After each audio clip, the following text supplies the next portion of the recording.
Hi and welcome. Lisa here, bringing you another product reveal with the Feed Me stamp set.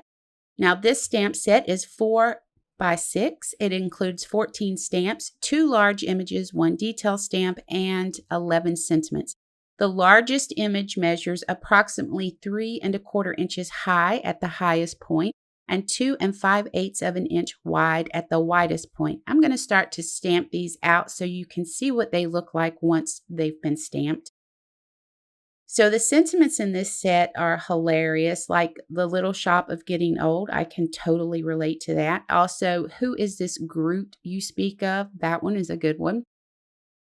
You could create a whole scene from the movie using this stamp set, or you can keep it quick and simple as I did with my sample, and you're going to see that in just a few seconds.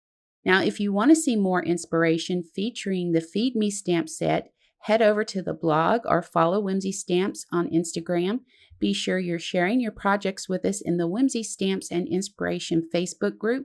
Thanks for joining me. Don't forget to ring that bell so you'll be notified when new content is added to the channel. And until next time, take care.